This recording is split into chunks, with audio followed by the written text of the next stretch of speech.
Ustazah, kalau sholat pakai lipstick boleh atau tidak? Lipstiknya selagi tidak waterproof nggak apa-apa. Tapi kalau lipstiknya itu waterproof atau tahan air gitu ya, maka harus dihapus dulu sebelum ngambil wudhu. Masalah lipstik bukan pada masalah ininya ya, masalah sholat, tapi masalah wudhunya ya.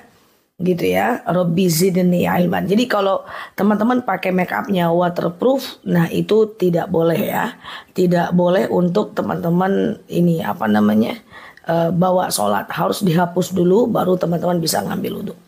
Kalau baca doa sesudah wudhu atau setelah azan, oke, apa harus menghadap kiblat? Tidak harus menghadap kiblat ya teman-teman ya. Jadi baca doa antara azan dan iqomah atau teman-teman baca doa setelah azan tidak perlu menghadap kiblat, tidak. Sama dengan kayak gini ya, sujud syukur. Sujud syukur itu sejatinya tidak menghadap kiblat, nggak apa-apa. Siap Mbak Putri ya. Ustazah, tahiyat awal, tahiyat akhir, pandangan mata itu kemana? Ketika kita sholat, pandangan mata kita itu ke sejadah. Lalu kemudian ketika kita asyhadu alla ilaha illallah, seketika mata kita berpindah ke telunjuk kita. Lalu kemudian nanti setelah Allahumma sholli ala Muhammad wa ala ali Muhammad, lalu kembalikan lagi matanya ke tempat sujudnya. Ya, jadi berubahnya cuman waktu ngangkat jari doang. Setelah itu kembalikan lagi ke tempat sujudnya. Ustazah, kapan sholat hajat dilakukan? Sholat hajat tuh bisa siang dan bisa malam, gak ada masalah teman-teman ya. Minimal 2 rakaat, maksimal adalah 12 rakaat ya. Oke, maksimal 12 rakaat, boleh siang boleh malam. Pagi 2 rakaat, siang 2 rakaat, habis maghrib 2 rakaat juga nggak masalah. Atau teman-teman mau gabung dari jam 2 malam sampai azan subuh langsung 2 rakaat, nggak ada 12 rakaat, nggak ada masalah ya. Oke, Ustazah ingin mudah dapat jodoh pekerjaan. Sholat apa Ustazah? Sholat hajat. Apa itu sholat hajat? Sholat hajat itu adalah sholat yang kita lakukan kalau kita punya sebuah keinginan. Misalnya nih, cucu sakit nggak sembuh-sembuh, bawa sholat hajat 2 rakaat, setelah sholat doakan cucunya sembuh. Misalnya nih anak mau ujian, bawa sholat hajat 2 rakaat, setelah sholat doakan anaknya lulus. Sholatnya kayak gimana? Kayak sholat subuh aja. Sengaja aku sholat sunat hajat 2 rakaat sunnah atasku karena Allah. Nah nanti sholatnya kayak biasa. Lalu kemudian salam kanan, salam kiri. Banyak-banyak teman-teman minta sama Allah. Pakai bahasa Indonesia nggak ada masalah ya. Ustazah saya difitnah padahal nggak ngapa-ngapain, everything is okay, semua akan baik-baik aja. Bagi teman-teman yang difitnah atau sedang digosipkan saat ini, abaikan saja ya, jangan direspon. Kalau dia cuma fitnah, insya Allah akan baik-baik saja. Fokuskan diri untuk melakukan tanggung jawab yang banyak itu ya. Ustazah, bagaimana hukum jika kita bersentuhan dengan anak tiri? Anak tiri karena ikatan pernikahan mahram, karena mak bapaknya sudah menikah ya. Ustazah, kalau baju ada gambar burung, itu teknologi. Itu bukan hasil imajinasi. Boleh, kecuali bajunya itu dilukis pakai tangan, itu yang tidak boleh. Niat sholat bisa nggak pakai bahasa Indonesia? Bisa ya, bisa. Ustazah, apakah sholat hajat dilakukan di pagi hari? Bisa pagi, bisa malam, bisa siang. Sholat hajat adalah di antara sholat yang bisa dilakukan kapanpun, siang dan malam. Hanya saja tidak usah dilakukan di 3 waktu haram sholat. Habis subuh menjelang fajar itu haram sholat. Kemudian jam 12 siang saat matahari di atas kepala nggak boleh sholat. Kemudian habis asar menjelang maghrib nggak boleh sholat. Tetapi selain 3 waktu itu kita boleh melakukan sholat sunat hajat ya. Nah setelah Al-Fatihah pada sholat sunat hajat, terserah teman-teman mau melakukan surat yang mana. Ayat kursi boleh, 3 kul juga boleh, terserah. Intinya sholat hajat itu adalah sholat yang bisa dilakukan kapanpun. Oke, kayaknya aku perlu jelaskan ulang tentang 5 sholat yang bisa dilakukan kapanpun 24 jam. Teman-teman, aku cuekin dulu ya komentarnya ya. Aku ulang lagi karena terlalu banyak teman-teman yang baru. Aku jelaskan lagi tentang sholat sunat. Kalau sholat zuhurnya jam 12 nggak apa-apa, berarti matahari di atas kepala sebelumnya. Kan tergantung posisi matahari. Oke teman-teman, ada 5 jenis. Coba teman-teman boleh yang belum dengar, coba teman-teman simak, perhatikan, ambil nafas, jangan dibuang nafasnya sebelum aku selesai bicara. Canda ya. Nah jadi gini, ada beberapa sholat yang bisa dilakukan 24 jam. Kecuali 3 waktu haram sholat ya. Yang pertama adalah sholat taubat. Sholat taubat bisa dilakukan kapanpun 24 jam. Apa guna sholat sunat taubat? Gunanya adalah mengampunkan dosa kita di masa lalu. Caranya gimana? Kayak sholat subuh aja. Sengaja aku sholat sunat taubat 2 rakaat sunnah atasku karena Allah. Sholat kayak biasa, kayak sholat subuh, yang penting Al-Fatihah dibaca. Lalu kemudian salam kanan, salam kiri, banyak-banyak mohon ampun kepada Allah. Karena sholat sunat taubat gunanya adalah menjawab hajat, adalah mengampunkan dosa kita di masa lalu. Oke? Yang kedua adalah sholat hajat. Sholat hajat ini bisa dilakukan siang dan malam. Sengaja aku sholat sunat hajat 2 rakaat sunnah atasku karena Allah. Lalu kemudian salam kanan, salam kiri kayak sholat subuh aja gitu ya. Lalu kemudian teman-teman banyaklah minta kepada Allah atas apapun yang teman-teman inginkan. Boleh bahasa Indonesia. Yang ketiga, sholat yang bisa dilakukan 24 jam adalah sholat sunat istikharah ya. Sholat sunat istikharah ini kayak sholat subuh juga. Sengaja aku sholat sunat istikharah 2 rakaat sunnah atasku karena Allah. Nah apa guna sholat istikharah? Doanya gunanya adalah menjawab keraguan kita. Misalnya teman-teman ragu terhadap satu perkara. Misalnya nih ragu mau pindah kerja atau tetap di tempat kerja yang itu ya. Nah kemudian saya mau pindah kerja atau tetap di tempat itu, atau suaminya mau mutasi, aku ikut nggak ya? Teman-teman bingung, boleh istikharah. Kemudian sholat tahiyatul masjid boleh ya. Kemudian sholat wudhu setelah selesai berwudhu. 5 sholat ini bisa dilakukan kapanpun 24 jam. Pagi dilakukan, siang dilakukan lagi boleh, nggak ada masalah. Taubat, hajat, istikharah, wudhu, tahiyatul masjid ya.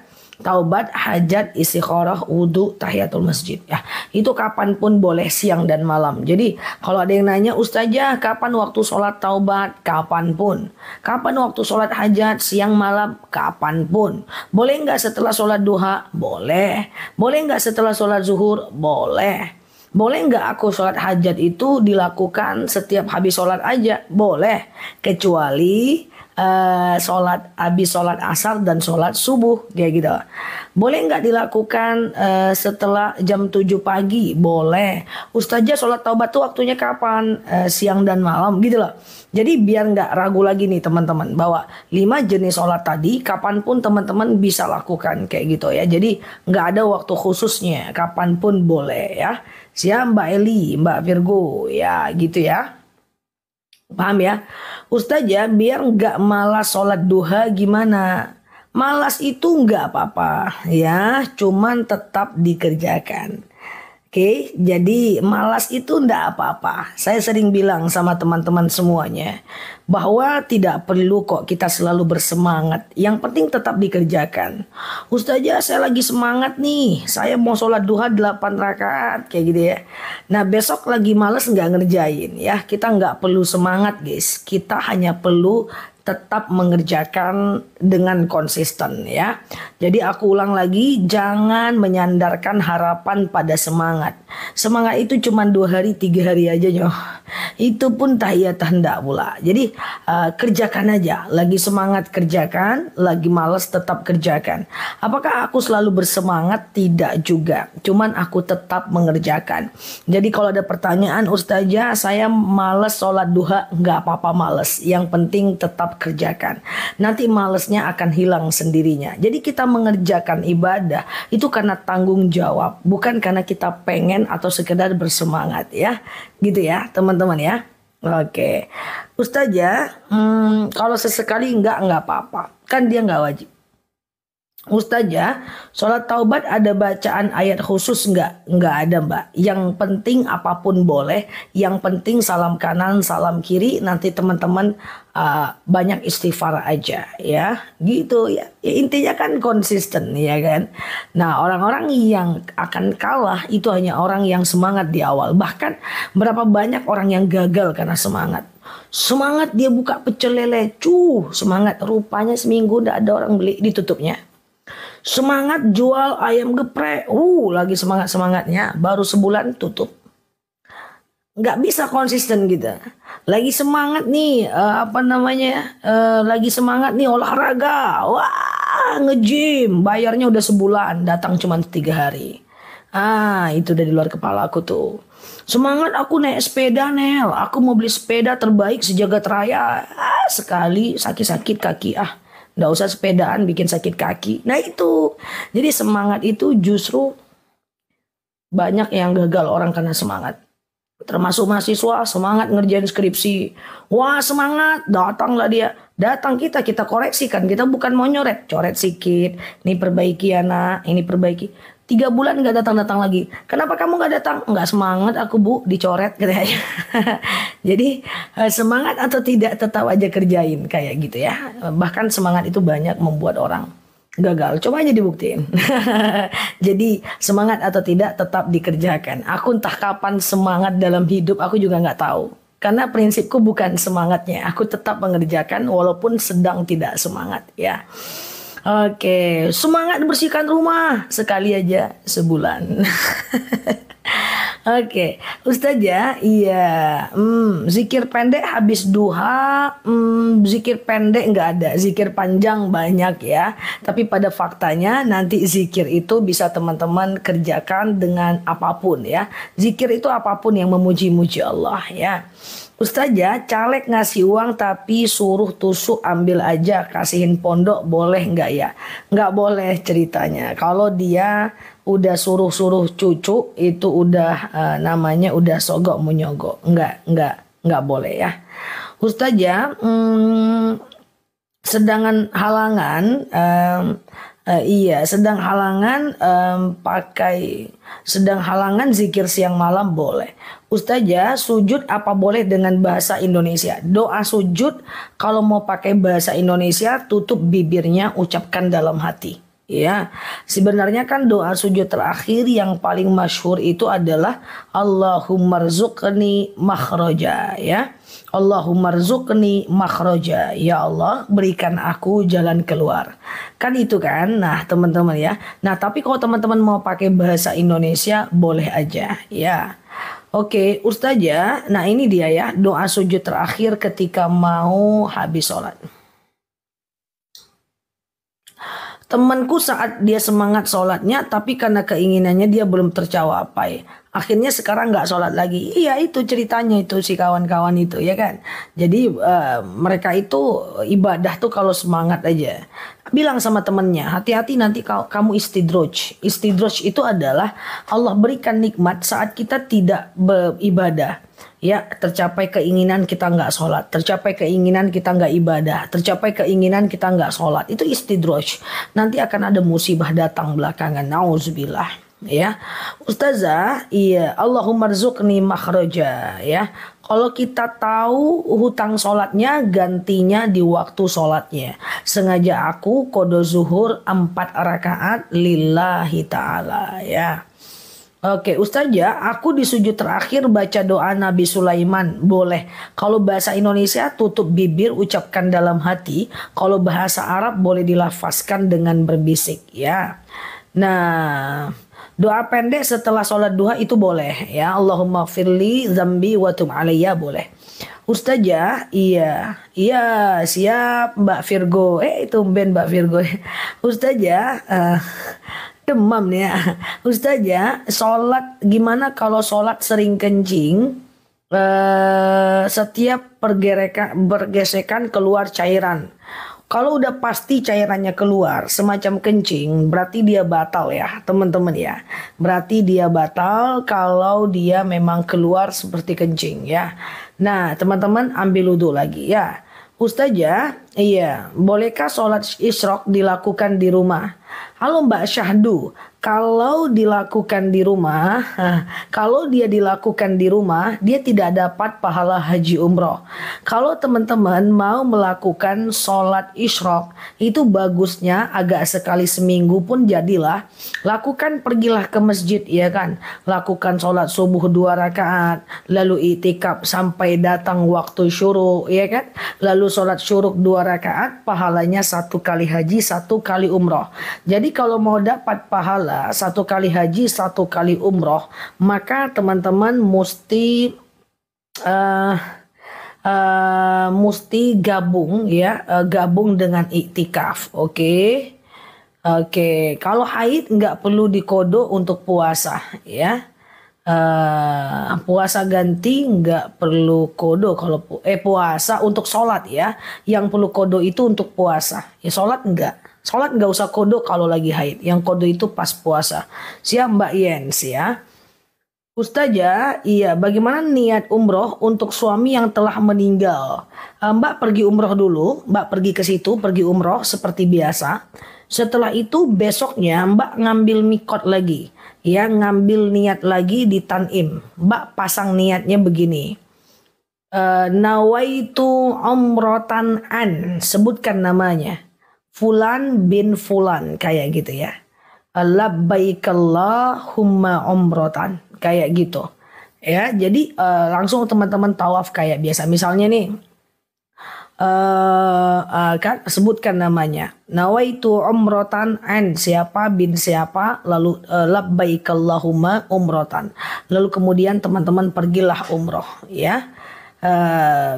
Iya gitu ya. Jadi kita pergi aja dulu. Nanti kita umroh yang pertama itu buat kita. Lalu nanti umroh yang kedua itu untuk orang yang meninggal dunia. Oke. Kerja di teller bank. Bank itu dihindari ya teman-teman ya. Dihindari saja. Tetapi ada sebagian pendapat kalau dia semacam teller, dia kan tidak ada hubungan dengan kredit, is okay ya. Cuman aku tim yang mengamanahkan untuk menghindari. Tapi kalau dia berhubungan dengan kredit seperti kolektor, marketing kredit, debt kolektor, itu jangan. Itu udah mutlak riba ya. Kalau sudah masuk waktu sholat tapi belum sholat. Nah pas mau sholat ternyata haid, apakah harus kodo? Yang satu aja yang kodo ya. Ustazah, sholat sunat syuruk jam berapa Ustazah? Sholat sunat syuruk itu 1,5 jam setelah adzan subuh ya. 1,5 jam lebih kurang setelah adzan subuh. Perhatikan waktu azan di tempat masing-masing dan waktu syuruk di tempat masing-masing. Karena jadwal sholat itu tergantung kepada tempat kita berada ya. Oke, Ustazah, hukum umroh mau tapi menggadaikan emas. Sebenarnya gadai boleh. Cuman gadainya itu ada ribanya nggak teman-teman? Nah, kalau teman-teman telat membayar gadainya itu dia denda nggak? Kalau nggak terbayar, barang kita dikembalikan sebagian atau diambil sepenuhnya. Gadai menggadai itu boleh. Yang tidak boleh itu adalah gadai menggadai dalam hal yang bertentangan dengan syariat. Contoh gadai yang tidak boleh. Katakan aku menggadaikan pura-puranya apa ya? Nauzubillah ya, ini contoh ya. Aku menggadaikan yang nggak ada aja aku punya deh. Aku menggadaikan motor. Nah, aku kan nggak punya motor nih. Pura-puranya aku menggadaikan motor. Carilah uang 5 juta. Jadi motorku kuletaklah di pegadaian. Carilah uang dari pegadaian 5 juta. Iya kan? Nah, carilah uang dari pegadaian 5 juta. Nah, aku kan ngansur tuh 300 per bulan, 300 per bulan untuk menebus motorku. Satu ketika telat aku bayar. Rupanya aku dia denda. Kayak gitu. Itu pasti udah riba. Kemudian yang kedua adalah Kalau aku nggak sanggup bayar, maka motorku dia tarik gitu ya. Motorku dia ambil dan yang sudah aku angsur tiap bulan dia tidak kembalikan. Itu gadai yang tak boleh. Itu gadai yang haram ya. Harusnya kalau seandainya aku nggak sanggup bayar, motorku dijual, kemudian uang yang sudah aku berikan sebagian tetap menjadi haknya aku. Paham ya teman-teman ya? Kayak gitu ya. Kalau menyimpan uang dengan ikut saham gak apa-apa. Yang penting sahamnya saham perusahaan yang tidak mengandung unsur riba ya. Cari emiten-emiten yang bagus ya. Kalau untuk simpan jangka panjang cari saham yang blue chip, yang di first liner ya untuk investor. Ustazah, kalau masih terpasang selang infus, cara sholatnya seperti sholat biasa dalam keadaan baring. Ya, nah teman-teman kalau di infus teman-teman mungkin bisa baring miring ke kanan, upayakan dada kanannya itu kiblat. Nanti setiap takbir teman-teman gerakkan aja kepalanya. Sholat dalam hati, setiap takbir gerakkan kepalanya. Sujud kayak gini. Sami Allahu liman hamidah kayak gini. Lalu kemudian ruku kayak gini, kayak gitu. Pakai kepala boleh aja atau pakai gerakan jari. Ya, Allahu Akbar. Sujud, ruku, gerakkan jari. Sami Allahu liman hamidah, gerakkan jari. Kemudian sujud, gerakkan jari. Duduk antara dua sujud, gerakkan jari. Wudunya gimana? Wudunya cukup dengan tayamum aja. Atau ditayamumkan Mbak Tita. Ya. Ustazah, kalau sholat sunat zuhur 4 rakaat boleh. 2-2. Ya. 2-2 aja lebih gampang ya. Ustazah, aku pengen doa terbebas dari hutang. Ada nggak ya? Ada nggak ya? Ada nggak ya? Ada nggak ya? Ada dong. Allahumma kfini bihalalika an haramik wa aghnini bifadlika amman siwak. Ya, ya Allah, cukupkan aku dengan yang halal, jauhkan aku dari yang haram, dan kemudian kayakan aku dengan fadilahmu ya.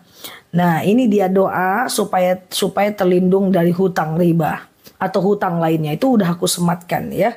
Allahumma kfini bihalalika an haramik wa aghnini bifadlika amman siwak. Ya Allah, cukupkan aku dengan yang halal, jauhkan aku dari yang haram ya. Ustazah, iya. Kalau bank syariah menurut majelis ulama boleh. Tapi aku tipe yang kalau minjam uang tetap jangan, karena di atasnya tetap Bank Indonesia ya. Kecuali di atasnya ada Bank Indonesia Syariah mungkin bisa ya. Dia nggak bisa keluar dari ruhnya konvensional ya. Ustazah, iya.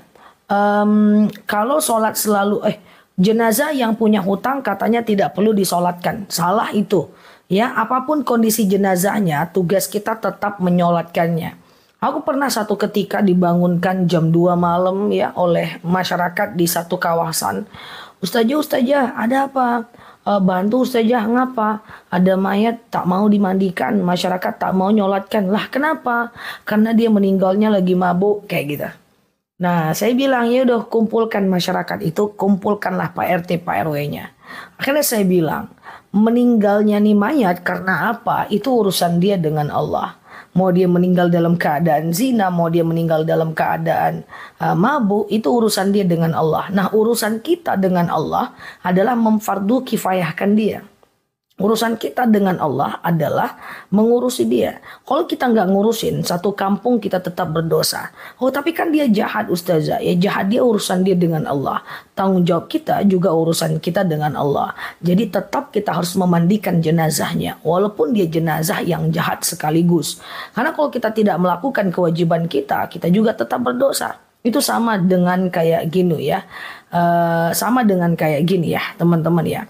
Ketika suami menyakiti, lalu kemudian kita tidak melayani, dosa enggak? Tetap dua-duanya dosa. Dosa dia urusan dia dengan Allah, dosa kita urusan kita dengan Allah. Misalnya nih, ada orang yang marah dengan saya, nyakitin saya, maka dia berdosa. Rupanya saya balik juga nyakitin dia, saya juga ikutan dosa. Lah kan saya nyakitin dia karena dia nyakitin saya, ya dua-duanya berdosa. Kan kayak gitu guys. Jadi nggak bisa. Allah karena kau jahat, aku kan jahat. Kalau nggak, aku nggak juga jahat. Ya dua-duanya jahat berarti kayak gitu. Ya makanya jangan membalas apapun ya, digibahin orang biar aja ya. Jangan membalas, karena kalau menggibahi tukang gibah sama dengan gibah.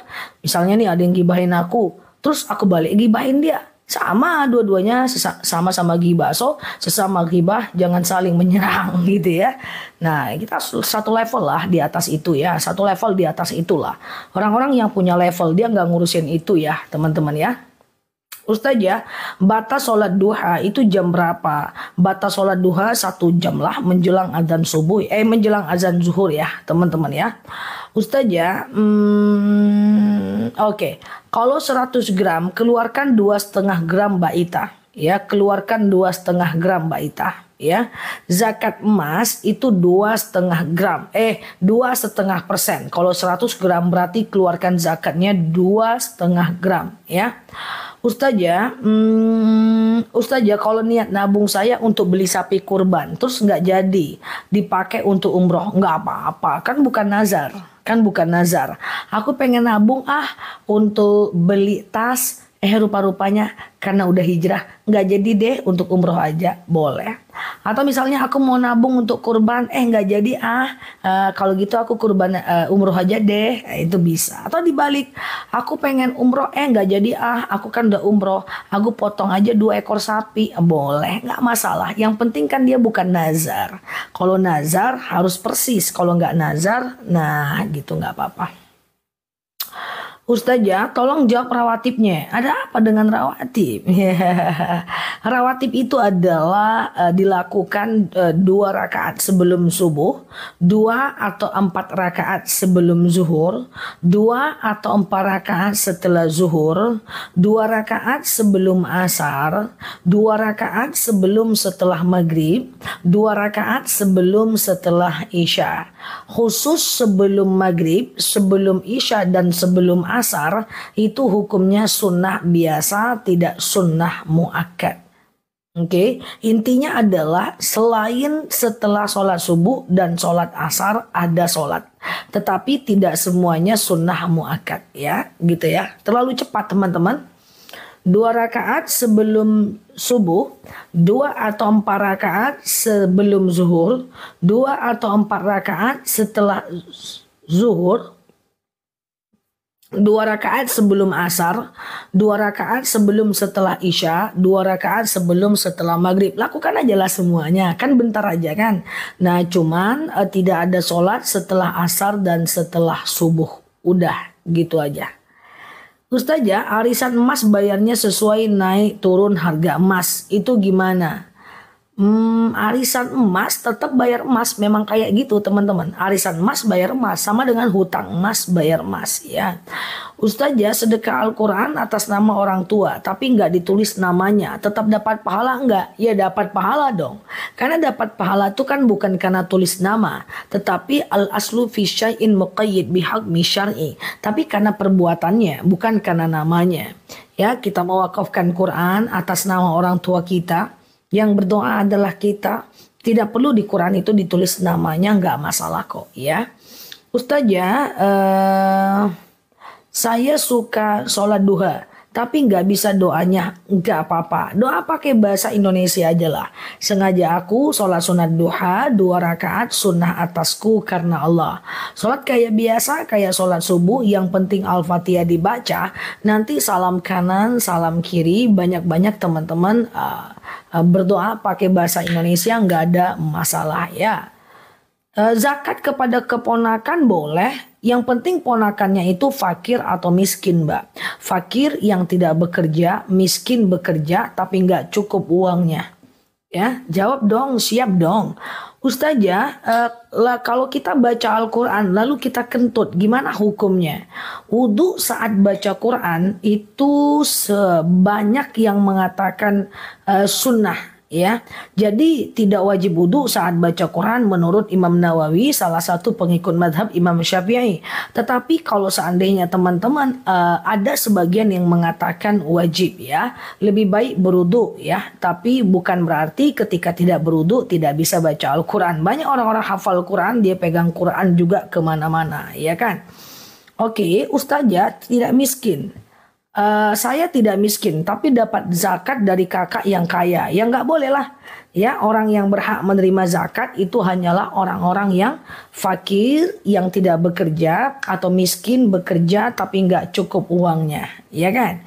Ustazah, kalau badan lemes boleh nggak sholat dalam keadaan duduk? Boleh lah. Solu iman, sholatlah kalian dalam keadaan berdiri.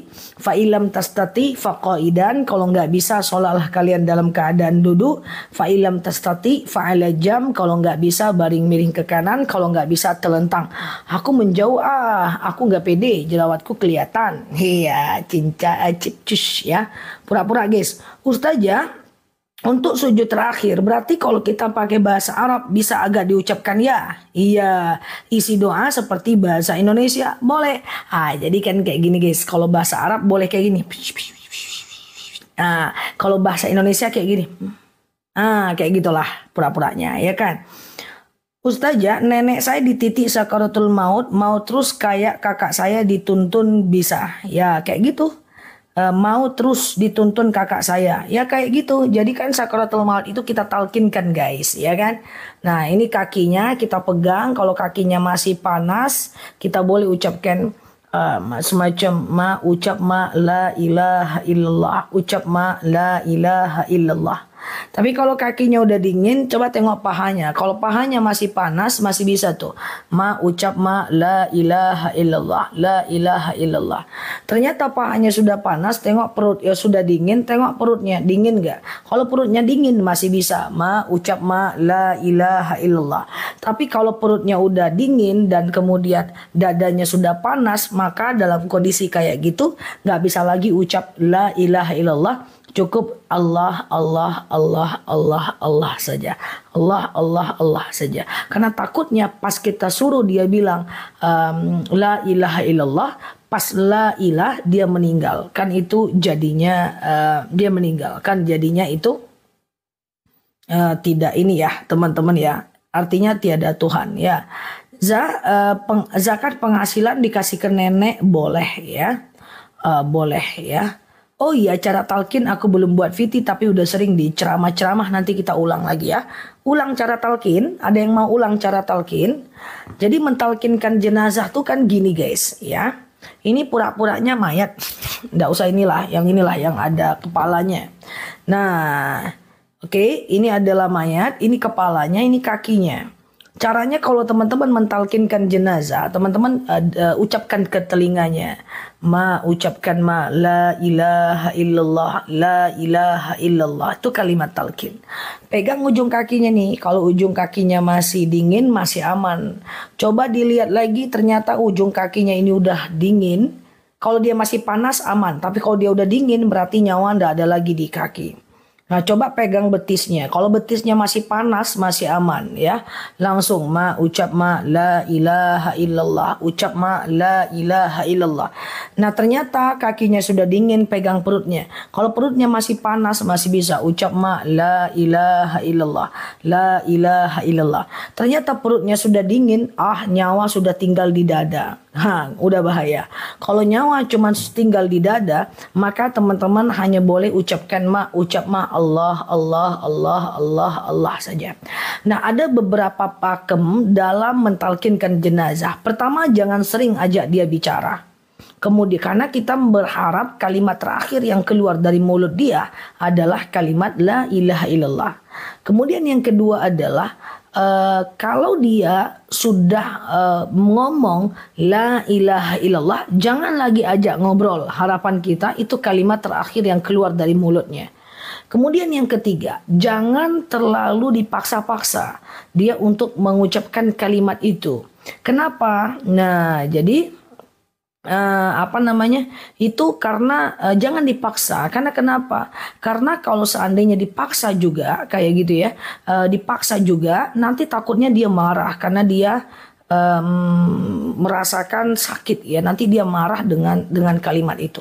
Nah, kalau udah dia mengucapkan kalimat itu, ya sudah, teman-teman abaikan aja lagi. Tapi ternyata setelah itu dia ngajak kita bicara, jawab secukupnya, suruh lagi dia mengucapkan kalimat itu. Nah, itu ya. Ustazah, di telinga kanan kiri is oke, nggak ada masalah. Ya, kalau dia nggak sadar, ucapkan aja terus. Tapi kasih jarak, jangan dia dipaksa-paksain. Nanti dia marah. Saya coba pegang perut sekarang dingin Zah. Gimana tuh? Oh, kalau Mbak Mamilita perut dingin karena belum minum madu, ya. Kalau kita dingin perut belum minum madu. Kalau orang mau sakaratul maut tanda nyawa sudah lewat. Canda ya teman-teman ya. Ustazah kayak gitu ya. Nah nanti aku ulang-ulang lagi ya. Ustazah, makna la ilaha illallah, tiada Tuhan selain Allah ya, tiada Tuhan selain Allah. Jadi belakangan ini aku sering ceramah tentang cara mentalkinkan takziah dan kemudian ziarah. Nanti kita ulang-ulang lagi ceramahnya. Maka teman-teman cukup klik foto yang ada di atas, kemudian follow, aktifkan tombol loncengnya agar teman-teman dapat video terbaru dari aku ya. Oke, gitu ya guys. Coba dipegang perut kawan-kawan, gimana perutnya sekarang? Serentak pula dia pegang perut guys. Ustazah, kalau habis wudhu kita suka lap wajahnya, nggak apa-apa, nggak apa-apa, ya. Siap Mbak Aish ya. Udah dingin belum perutnya? Ustazah, iya. Zakat penghasilan nggak bisa ke orang tua. Masih panas ya, masih aman ya. Nah jadi kalau zakat penghasilan nggak bisa ke orang tua. Karena orang tua tuh tanggung jawab kita ya teman-teman ya. Oke. Anget Zah habis minum madu. Oke, kasih senyum dulu guys katanya tuh ya. Oke, senyum dulu ya teman-teman ya. Ustazah, apa hukum jika istri diusur seperti peliharaan yang dibuang tuannya? Apakah itu jatuh talak? Ya, itu jatuh talak ya. Namanya adalah talak kinayah ya. Nah, jadi talak kinayah. Nanti dalam 3 bulan kalau dia mau rujuk sama Mbak bisa. Thank you ya guys senyumnya. Tapi kalau setelah 3 bulan kalau dia mau rujuk dengan Mbak harus nikah ulang dengan dia. Ya, jadi Mbak dengan dia harus nikah ulang. Itu namanya talak kinayah. Pergi kau dari sini, aku nggak mau lagi sama kau, atau dia diusir ya, itu talak kinayah. Nauzubillah ya. Kenapa itu bisa terjadi ya, yang kayak gitu ya. Mbak Virgo kenapa? Oke, Ustazah istri kasar gimana? Kalau istrinya kasar gimana? Sama dengan suami kasar gimana? Itu karakter ya. Coba doakan dia dengan membaca Allahumma layyin li qalbi. Ya Allah, lunakkan untukku hatiku ya. Ya Allah, lunakkan untukku hatiku gitu ya. Oke, siap ya. Sehat selalu ya teman-teman semuanya di sana ya. Oke. Sinyal aku bagus ya teman-teman ya.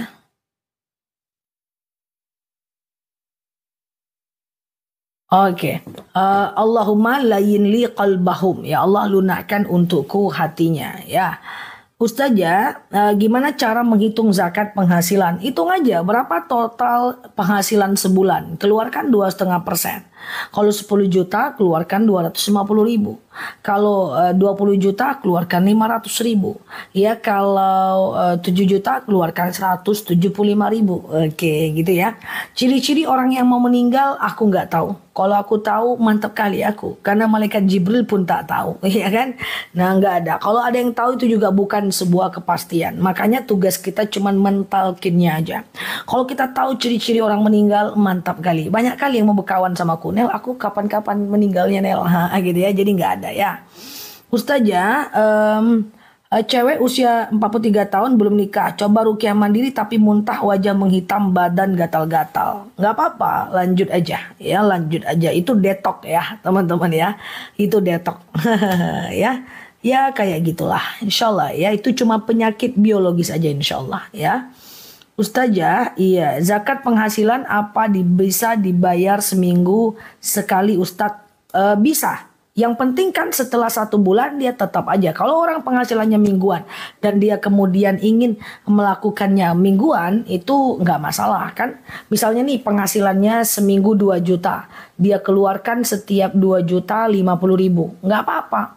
Totalnya sebulan kan 8 juta. Dalam 8 juta kan 200.000. Ujung-ujungnya segitu juga kenanya gitu kan. Ya, emang ada zat namanya guna-guna? Ada, makanya selalu berdoa. Sihir guna-guna ada. A'udzu bikalimatillahi tammati min syarri ma khalaq. Ya. Ya Allah, aku berlindung kepadamu dari kejahatan makhluk. Ya, kalau ruqyah mandiri, kalau ada problem dia ada efek. Tapi kan efeknya efek bagus ya. Dilanjutkan aja. Sama dengan parfum ruqyah misalnya ya. Oke, kalau bersentuhan dengan suami, batal nggak wudhunya? Bersentuhan dengan suami ada beberapa perbedaan pendapat. Imam Syafi'i mengatakan batal. Imam Hanafi bilang tidak batal. Imam Maliki bilang batal kalau muncul syahwat aja. Ya, bilang batal kalau muncul syahwat aja. Madu boleh. Jam 9 nanti madu ya. Udah jam 9 ya. Jam 10-an nanti ada tanya jawab offline di HCI teman-teman. Ya, jadi madunya aku tampilkan lebih awal. Enggak juga lebih awal ya, enggak jadi ya. Nanti teman-teman bisa check out madunya dan kemudian sore nanti dikirim. Jadi pemesanan madu yang tadi malam dan yang pagi ini dikirim sore nanti ya madunya ya teman-teman ya. Nah, kita ada kajian hari ini seperti biasa ya. Pakai duit sendiri jual beli second nggak ada masalah ya, nggak ada masalah. Ustazah, kalau zakat bulanan apa wajib lagi zakat saat Idul Fitri? Kalau zakat bulanan itu adalah zakat profesi. Kalau zakat saat Idul Fitri itu zakat fitrah. Ya tetap harus dikeluarkan zakat fitrahnya ya.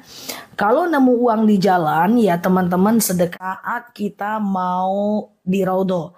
Saya sering sampaikan, saya ulang lagi ya teman-teman ya. Jadi begini, kalau kita masuk ke Raudhah di Masjid Nabawi yang ada Raudhahnya itu ya, itu kan sebelah kanan kita untuk akhwat ya, itu ada makom Rasulullah. Makom Rasulullah itu adalah semacam mimbarnya Rasulullah. Kemudian sebelah kirinya itu ada makam atau kuburan Rasulullah Shallallahu Alaihi Wasallam. Mbak, aku udah bisa dimulai ya, ditekan aja tombolnya. Terus kemudian setelah itu teman-teman masuk nih ke Raudhah, ada beberapa hal yang pengen aku pesankan saat teman-teman berada di dalam Raudhah. Yang pertama, sholat jangan terlalu banyak.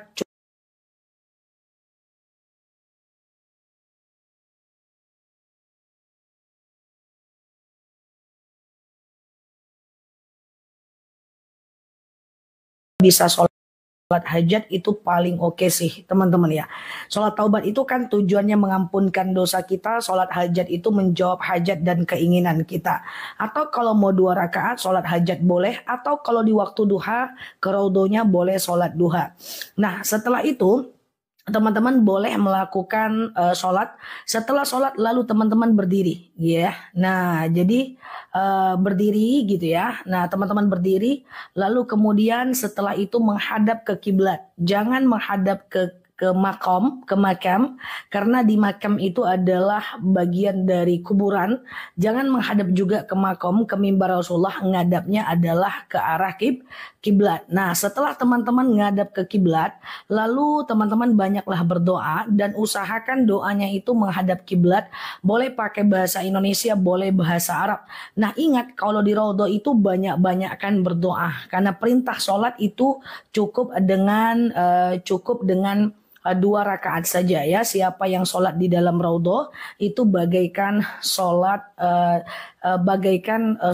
di man shollu rakatani fi raudhati faka'annama sholata dakhilil jannah. Jadi teman-teman menghadap ke kiblat lalu kemudian teman-teman berdoa. Doanya boleh pakai bahasa Indonesia, boleh bahasa Arab ya. Nah, banyak berdoa karena Raudhah itu adalah tempat berdoa. Ya, pengumpulan mushaf itu terjadi pada masa Utsmani, bukan pada zaman Nabi ya, teman-teman ya. Karena pada zaman Nabi itu mushaf itu berserakan, Pak. Itu berserakan di pelepah-pelepah kurma, berserakan di tulang belulang yang kering, berserakan di bukit-bukit yang kering. Dan pengumpulannya itu terjadi oleh Zaid bin Sabit pada masa Utsman bin Affan, Pak. Makanya namanya mushaf Utsmani. Betul bahwa rencananya udah ada pada masa Rasulullah tapi tak teraplikasi ya Pak, aplikasinya pada masa Utsman bin Affan. Ustazah, kalau sholat subuh di rumah apa? Ustazah, oke, sebentar ya. Ustazah, Gimana caranya supaya bisa pergi umroh? Teman-teman berdoa aja. Apa doanya? Allahumma rzuqni ziyarata baitikal muazzam. Allahumma rzuqni ziyarata baitikal muazzam. Ya Allah, karuniakan kepadaku ziarah ke rumahmu yang agung. Nah itu ya guys. Nah teman-teman bacalah 3 kali setiap habis sholat atau di sujud terakhir ketika mau habis sholat. Allahumma rzuqni ziyarata baitikal muazzam. Ya Allah karuniakan kepadaku ziarah ke makammu yang agung gitu ya teman-teman ya. Oke, gitu caranya. Oke, Ustazah, boleh nggak kita tukar beli emas? Nggak ada masalah. Tete emas nggak ada masalah ya, teman-teman ya. Oke, Ustazah, siap. Ustazah, nah ini dia ya, doa supaya teman-teman bisa berangkat umroh. Allahumma rzuqni ziyarata baitikal muazzam. Ya Allah, karuniakan kepadamu ziarah ke rumahmu yang agung, ke makam pula ke rumahmu yang agung ya, teman-teman ya. Oke, sebentar ya, guys. Oke, Ustazah, kalau kita sholat sunnah, boleh nggak tanpa qoblati? Nggak ada masalah. Tanpa mustakbilal qoblati, nggak ada masalah ya. Pakai mustakbilal boleh, nggak pakai mustakbilal juga nggak ada masalah. Oke, gitu ya. Iya, itu doanya. Allahumma rzuqni ziyarata baitikal muazzam ya. Ustazah, sebentar ya, teman-teman, aku belum PW nih, guys. Bentar ya, kecepatan kalau aku lihat layar. Ustazah, kalau taruh uang modal ke orang yang punya usaha, hukumnya gimana? Itu namanya mudorobah. Nggak ada masalah teman-teman ya. Jadi investor, kita investasi. Dengan syarat apa? Dengan syarat dia untung, kita untung, dia rugi, kita rugi. Investasi yang diharamkan itu adalah yang kayak gini. Banyak teman-teman temui, aku yakin dengan pengalaman teman-teman yang jauh lebih melanglang buana dibanding aku dari segi waktu juga. Ada yang investornya begini, kamu taruh aja uang ke aku 90 juta, nanti tiap bulan pasti aku kasih 10 juta. Dia udah memastikan di awal, itu udah riba. Itu tidak boleh dilakukan ya teman-teman ya. Itu tidak boleh karena itu riba. Tapi kalau investornya, kita sebagai investasi, kita memberikan investasi, dia untung kita untung, dia rugi kita rugi mah enggak masalah. Itu namanya kerja sama. Ustazah, bisa nggak sedekah subuh dibelikan mukena buat ibu? Is okay, nggak ada masalah. Ustazah, doa supaya anak didekatkan jodohnya. Robbi la tazarha fardan wa anta khairul warisin. Kalau anaknya perempuan. Kalau anaknya laki-laki, Robbi la tadarhu fardan wa anta khairul warisin. Oke? Gitu ya, coba dibantu catat teman-teman yang sudah hafal walaupun udah ada jodoh ya. Ustazah, kiblat raudho itu ke depan, lihatnya ke depan kalau di raudho ya, jangan lihat ke makam atau ke makom ya. Kalau kita doanya lihat ke makam, nah, nanti malah syirik ya teman-teman ya. Oke. Ustazah, kalau habis sholat kita doain orang tua dulu atau kita dulu? Kita dulu, jangan orang tua dulu. Semua doa tuh kita dulu guys ya. Makanya coba teman-teman lihat bahwa coba dihafal doa kalau mendoakan orang tua apa? Rabbighfirli warhamni. Ya kan? Rabbighfirli warhamni. Tuhanku ampuni aku. Iya dong, kita dulu ya kan? Ya enggak sih? Doa tuh kita dulu guys. Rabbighfirli warhamni. Ya Tuhanku, Rabbighfirli wali walidayya. Ya Allah, ampuni dosaku dan dosa kedua orang tuaku. Doa kita dulu ya. Ustazah, jam 7.09 ya Mbak Wiwi ya, ikiblanya ya. Siap Mbak LSD ya. Rabbighfirli wali walidayya. Oke. Ustazah, niat wudhu ganti mazhab saat umroh. Saat umroh kita boleh pilih yang gampang khusus di Haramain, 2 tanah haram. Kalau uang gaji kita ambil di ATM apakah riba? Tidak. Bank itu boleh sebagai tempat penyimpanan. Tidak mungkin nyimpan uangnya di atas genteng kalau uangnya miliaran ya kan. Boleh uang sebagai tempat penyimpanan. Maka dia tidak boleh untuk mendapatkan bunganya ya. Ustazah, apakah tukar tambah emas termasuk riba? Oh tidak ya, kita tinggalkan dan kita tambah ya. Ustazah, kapan ke Hijr Ismail? Kalau teman-teman mau ke Hijr Ismail besoknya setelah berumroh. Kemarin jemaahku pergi umroh dan selama umroh beliau dibimbing alhamdulillah menurut beliau karena videonya aku di TikTok dan di YouTube-nya aku. Tapi ada satu yang beliau sayangkan, beliau tidak sempat pergi ke Hijr Ismail. Jadi begini guys, yang paling penting saat umroh itu adalah menjaga kesehatan dan makan.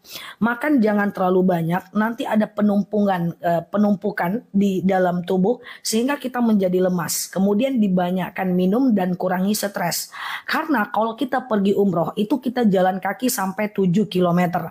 Dan akhirnya kita lelah, besoknya kita istirahat, besoknya kita mau pergi bisa jadi ada halangan. Maka teman-teman usahakan kalau bisa ke Hijr Ismail. Di Hijr Ismail itu kita boleh sholat 2 rakaat ya. Masuk ke Hijr Ismail, sholat 2 rakaat, dan di bawah Hijr Ismail, di atas Ka'bahnya itu ada talang air ya teman-teman ya, dan kita boleh berdoa di situ.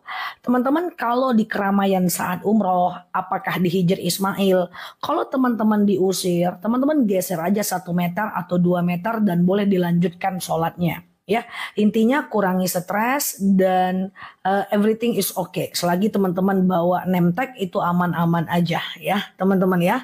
Oke, jadi berangkatlah ke Hijr Ismail. Kalau Hijr Ismail itu insya Allah resikonya lebih rendah dibanding ke Hajar Aswad. Dan manfaatnya jauh lebih oke di Hijr Ismail dibanding Hajar Aswad ya. Kalau Ismail, Hijr kita perjuangkan bagus. Kalau Hajar Aswad tidak diperjuangkan nggak apa-apa. Ya akhirnya cuma pengalaman ya. Oke gitu ya. Ustazah, doa anak perempuan didekatkan jodohnya. Rabbi la tadarha fardan wa anta khairul warisin. Ya Allah, jangan engkau biarkan dia sendirian, engkaulah sebaik-baiknya pewaris. Oke. Ustazah, tadi ada yang nanya apa ya teman-teman ya. Ngambil wudhu habis mandi kondisi tanpa busana tidak jadi problem. Karena ngambil wudhu tidak harus nutup aurat, wudhunya tetap sah ya. Itu doa supaya anaknya dapat jodoh ya teman-teman ya. Rabbi la tadarha fardan wa anta khairul warisin ya.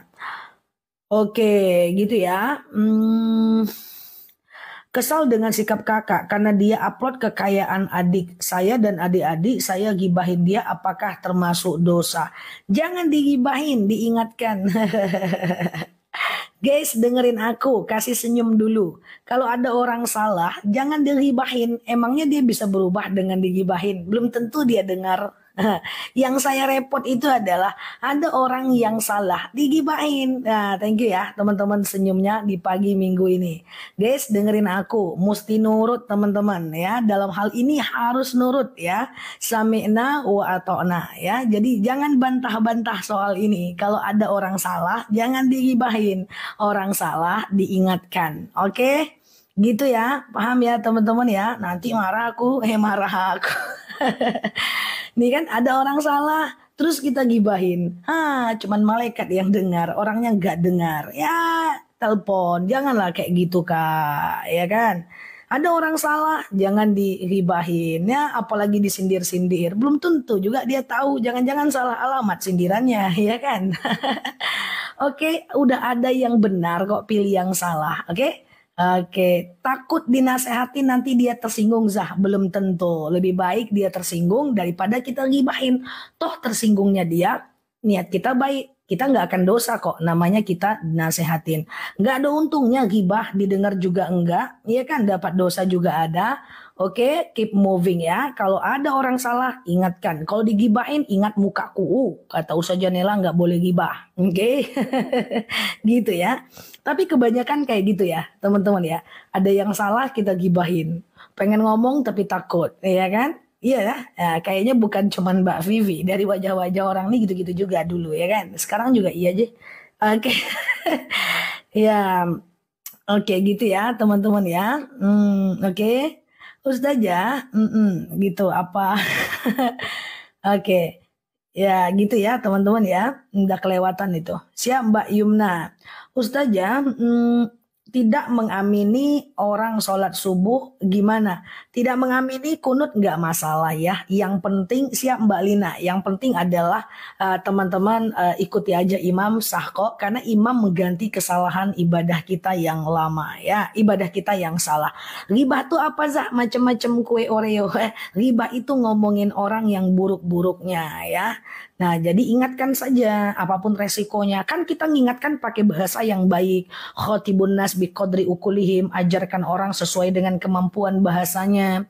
Kan nggak mesti pakai dalil, hai orang-orang yang beriman. Muka-muka kayak kau ini muka di neraka, udah kuterawang dari zaman Nabi Adam. Kan dah harus kayak gitu. Ya, pokoknya pakai bahasa yang biasa saja ya. Oke, nggak kan berubah dia, yang ada kita yang berdosa. Gimana lah ya kan? Ustazah, gimana menghadapi 3 orang yang selalu ditantang cari ribut karena dia benci sama saya? Suruh aja dia ribut sama dinding ya, nggak usah ditanggapi. Teman-teman fokus belajar, sholat yang benar, puasa yang benar, hijrah, tutup aurat, hapus foto-foto yang mengandung aurat ya, kayak gitu ya. Nah jadi nauzubillah, nggak usah dibantah ya. Wajadilhum billati iya ahsan. Kalau ada orang tak suka, perbaikilah dengan cara yang benar. It's okay, nggak ada masalah. Yang penting jaga diri untuk tidak terlalu banyak menanggapi. Oke. Kalau ngomongin orang-orang, hal yang baiknya itu gibah nggak? Oh enggak. Iya, misalnya teman-teman ngomong nih, Ustaz Janela tuh kok kece kali ya. Itu enggak ghibah, itu fakta. Oh enggak ya, maksudnya itu ngomong baik-baik. Kalau ngomong baik-baik itu bukan ghibah. Bahkan kita dianjurkan mensyiarkan kebaikan orang lain. Ada orang kaya, dermawan, syiarkan. Ada orang baik ya, taat sama orang tua, syiarkan. Ya, ada orang yang syiarkan ya, yang baik-baiknya disyiarkan, jangan buruk-buruknya. Oke. Nah, ingat teman-teman, siapa yang membuka aib orang di dunia, Allah akan bukakan aibnya di hari akhirat. Nauzubillah. Oke, kayak gitulah, ya kan? Ustazah, angkat Ustazah. Anak angkat saya Ustazah usia 17 tahun pergi dari rumah karena susah dinasehati. Apa saya berdosa? Kalau perginya dia adalah karena keinginan dia, itu nggak ada problem ya teman-teman ya. Teman-teman tidak berdosa. Yang penting kalau bisa minta maaf sebelum semuanya berakhir. Maksudnya itu sebelum kita meninggal. Jadi saya seringkan sampaikan begini. Selesaikan urusan dengan manusia. Jangan nyimpan dendam. Kalau ada nyakitin orang minta maaf. Kalau disakiti segera maafkan dia gitu ya.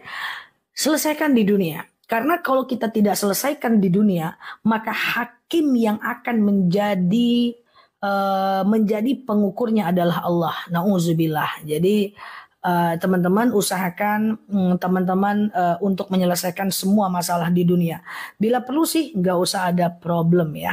Oke, selesaikan di dunia.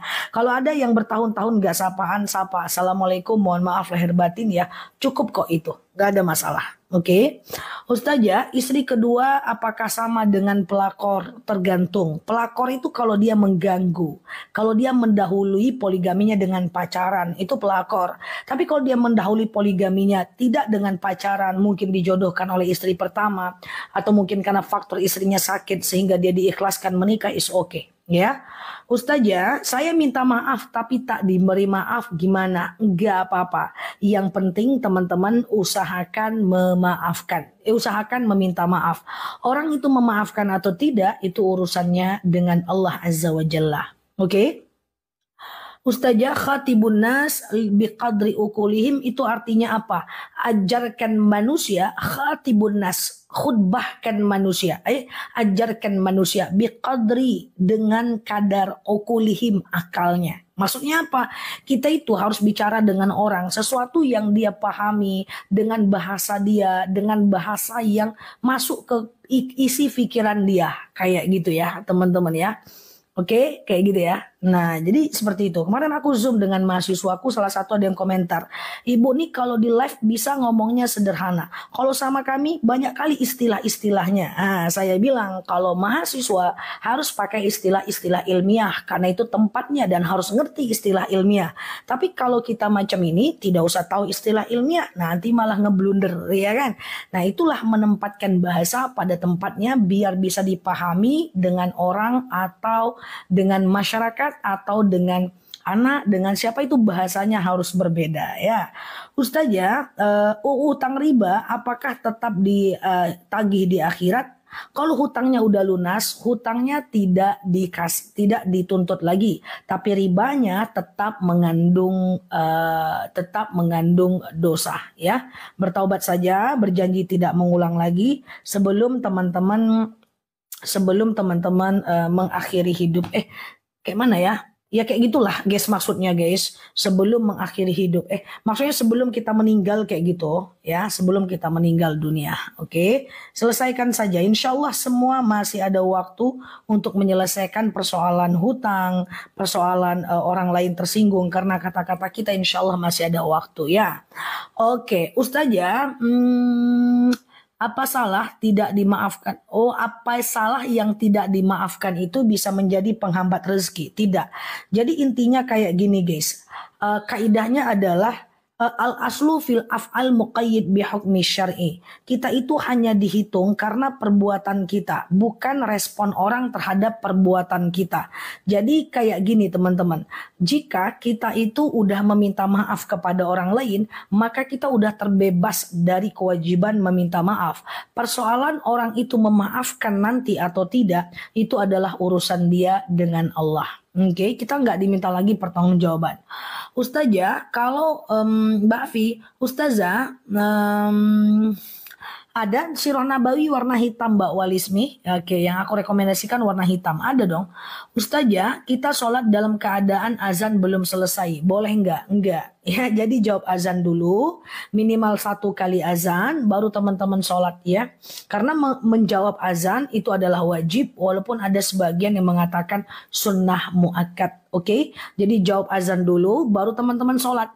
Ustazah, aku buru-buru, lebih baik nggak usah baca iftitah dan ayat pendek kalau buru-buru daripada tidak menjawab azan. Paham ya? Teman-teman paham ya? Jadi kita nggak mau dengar azan karena kita mau buru-buru gitu ya. Lebih baik tidak iftitah dengan ayat pendek, itu loh maksudnya. Oke? Jadi lebih baik yang itunya di skip ya daripada menjawab azannya yang di skip. Ustazah, bolehkah doa orang tua untuk non-muslim? Saya minta maaf tanpa bermaksud mendiskreditkan ajaran agama lain, bahwa dalam At-Taubah ayat 113 kita dilarang mendoakan orang non-muslim untuk mendapatkan ampunan dari Allah. Itu tak boleh. Jadi kalau ada orang tua kita meninggal, kita cukup ucapkan inna lillahi wa inna ilaihi raji'un, dan tidak akan sampai doa kita kepadanya, dan kita memang dilarang secara akidah kita untuk mendoakan non-muslim agar dimaafkan dan diampunkan kalau dia meninggal. Boleh dibuka At-Taubah ayat 113. Ustazah, kalau poligami, istri minta cerai tapi kita tetap poligami, apakah kita berdosa? Cerai enggak Pak? Dosanya adalah dosa menyakiti saja Pak. Karena Bapak udah minta izin, dosa menyakiti. Dan yang lebih gawatnya nanti, di tengah perjalanan pernikahan, istrinya bilang, Bang, lebih sayang sama aku kan? Iya dek. Lebih sayang sama aku kan Bang? Iya dek. Setiap iya, kenyataannya tidak, itu kita berdosa seumur hidup kita. Dipertimbangkan lagi bahwa poligami itu bukan soal aku mampu memberi kalian nafkah dengan adil, tapi aku mampu memberikan waktu dan perasaan kepada kalian. Kadang-kadang satu aja suka ribut ya, apalagi dua. Terlalu banyak menyakiti istri kalau satu, apalagi dua. Coba dipertimbangkan, masuk surga boleh dengan jalan yang lain ya. Ustazah, kalau nggak dengar azan tapi waktu udah sholat, masuk waktu sholat, itu udah aku buat videonya juga barusan. Jadi kalau udah masuk waktu sholat tapi azan belum kedengeran, maka teman-teman boleh sholat. Yang penting teman-teman bisa memastikan bahwa azan itu sudah masuk waktu sholat ya. Siap Mbak Bulbul ya. Ustazah, azannya di masjid sedangkan posisi kita di rumah. Terdengar azan Mbak Titin, jawab azan Mbak Titin. Jawab azan. Cara jawab azan tahu ya, jawab dulu azannya Mbak. Ya, jawab dulu azan, karena menjawab azannya itu Mbak, status Mbak menjawab azan. Ya, itu dijawab azannya, jangan dibawa sholat dulu ya. Ustazah, kalau kita sering wirid sholawat Jibril, apakah termasuk sholawat Nabi? Jelas, puji-pujian kepada Nabi. Kalau kirim Al-Fatihah untuk non-muslim, tidak bisa ya. Kalau pas lagi sholat di musola, yang satu udah selesai azan, tapi pas sholat ada suara azan, nggak apa-apa. Yang penting kita udah pastikan sudah masuk waktu sholat. Oke, lanjutkan aja sholatnya ya. Ustazah, bolehkah berangkatkan ibu umroh kalau kita belum umroh? Saya menyarankan kepada teman-teman semuanya, dan Islam juga menyarankan bahwa dalam hal agama kita duluan. Dalam hal dunia boleh orang lain duluan. Contoh misalnya, aku mau makan, ada orang lapar, kamu aja dulu, boleh. Kita mau minum, ada orang haus, kamu aja dulu, boleh. Dalam hal dunia. Tapi dalam hal akhirat kita dulu Mbak, sebelum Mbak menyesal. Karena kenapa begini Mbak? Kalau kita punya satu mukena, kita sholat. Terus teman kita ada yang mau sholat. Kamu mau sholat? Ya, kau aja dulu gitu. Atau kita mau baca Quran. Teman kita mau baca Quran. Kamu mau ngapain? Mau baca Quran? Kamu aja dulu. Itu nggak boleh. Kita dulu. Kita dulu. Kalau dalam hal akhirat. Kalau umroh juga, umrohkan diri kita dulu. Baru orang tua kita. Kenapa? Karena memang seperti itu hukumnya. Bahkan kalau kita mau badal umroh saat kita pergi umroh pun, umroh kita duluan kan, baru besoknya kita badalkan orang tua kita. Karena kita di dunia ini aja guys, yang kayak gitu, yang terlalu sayang. Di akhirat pada akhirnya kita menuntut nanti ya.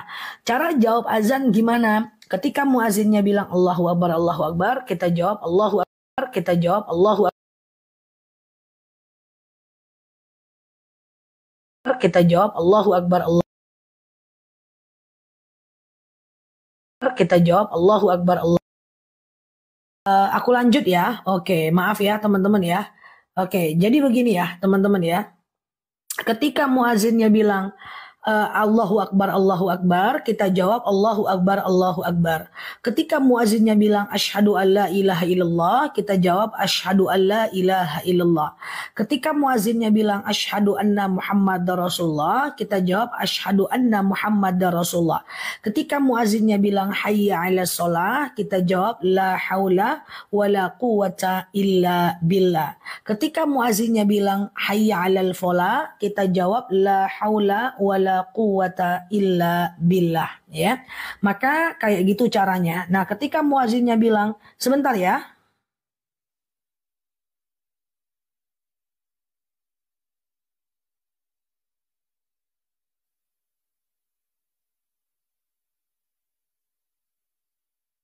Oke, gitu ya. Oke, paham ya.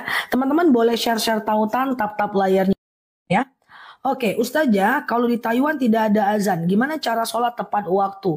Mungkin Mbak bisa pakai aplikasi ya, teman-teman ya, pakai aplikasi untuk menentukan jadwal sholatnya ya.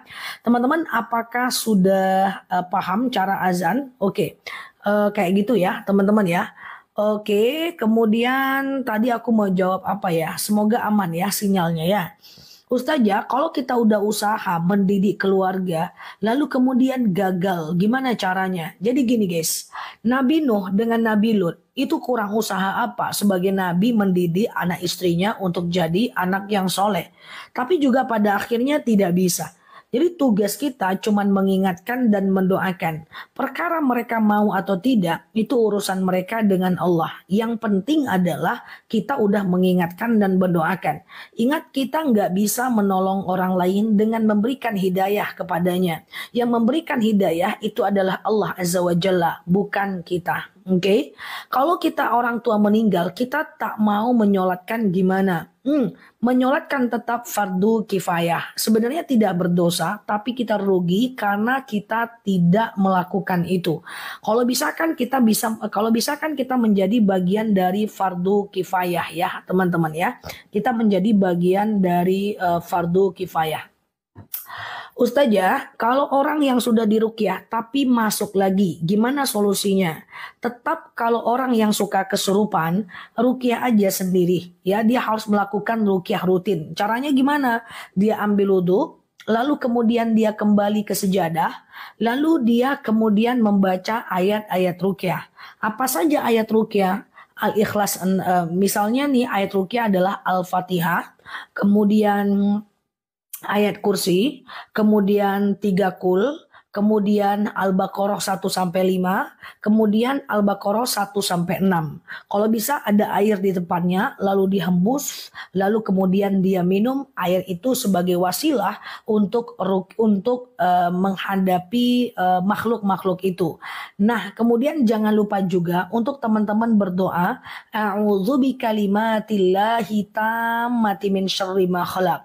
Ya Allah, aku berlindung kepadamu dari kejahatan semua makhluk.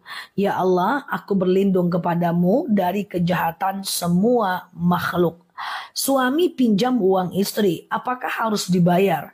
Karena akadnya adalah akad pinjam meminjam, maka dia harus dibayar ya. Kalau akadnya akad pinjam meminjam, maka tetap harus dibayar ya. Nah, jadi gini misalnya nih seorang istri dikasih oleh suaminya uang, kayak gitu kan? Seorang istri dikasih oleh suami, lalu kemudian uang milik istri. Seketika suaminya bilang dengan ngomong kayak gini, aku pakai dulu ya uangnya, itu akad hutang, itu harus diganti. Ya, tapi kalau dia bilang aku minta uang, maka tidak perlu diulang. Oke, gitu ya. Ustazah, boleh nggak uang Jumat berkah untuk bayar nazar? Uang Jumat berkah untuk bayar nazar. Nanti pahalanya pahala nazar, bukan pahala sedekah. Kalau mau dapat pahala sedekah, caranya adalah memang sedekah. Karena hutang itu adalah hutang kita. Ya, kalau kita uang sedekah subuh untuk bayar nazar berarti untuk diri kita. Jadi kalau bisa, uang sedekah subuh tetap untuk sedekah, nazarnya pakai uang lain. Supaya dapat pahala yang berbeda ya.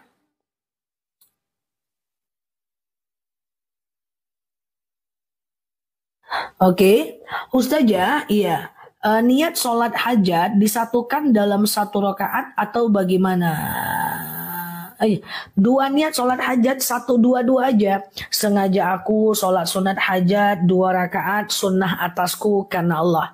Salam kanan, salam kiri, pasang niat lagi. Sengaja aku sholat sunat hajat 2 rakaat sunnah atasku karena Allah. Oke?